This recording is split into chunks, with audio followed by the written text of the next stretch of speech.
What it do, YouTube? What it do? Brandon is a former member of the Rollin 20s Crip. He had a message for the Mexican mafia. He said stop trying to extort these Mexican rappers. They brought up Money Sign Suede. Then they brought up Swifty Blue and Lefty Gunplay. He said if you love your people that much, then let them eat. He said them days of extorting has to come to an end. I don't think the Southsiders is gonna be too happy with Lush One because he was there when this all took place at No Jumper. Swifty Blue is a rapper. Lefty Gunplay is a rapper.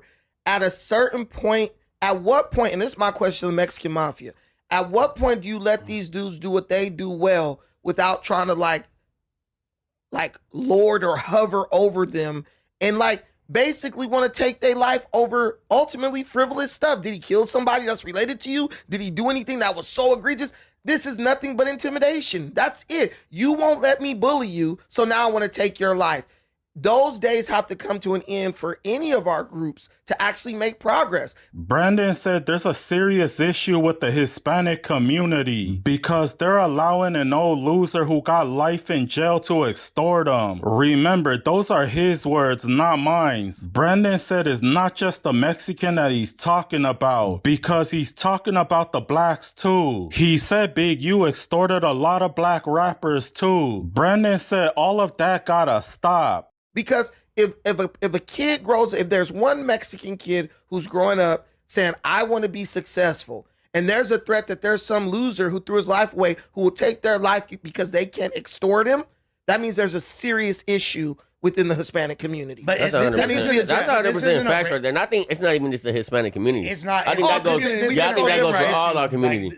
You just hit a is valid point right there. it's a valid point, but it's about gangs. Like this isn't about race. But even at that time too, he's still making a valid point. It's like, bro, if I'm trying to do something. They said gangs are the biggest reason that Cali rappers aren't successful because they can't work with a certain group due to the politics. For example, they mentioned Lefty Gunplay. He said they can't go up north because they're rivals. Then Brandon said the reason why they extort Mexican rappers is because they want to keep them away from the bread. According to him, if you keep them away from the bread, then you're always going to be able to control them. Because like, for example, like Lefty, like I think he'd be so much more marketable and so much more able to like do stuff if he wasn't so anti like North. He could go up, do shows in the Bay, stuff For like sure. that. Right. And it's just But like he made that choice personally. he did. Right? No, definitely. Yeah. When you sign up for that shit, bro, that's what you sign up for. Because OGZ and them, they go up there and do shows all the time. And it's love, right? The Sureno OGs could get in touch with the Norteño OGs and say, look, man, you know,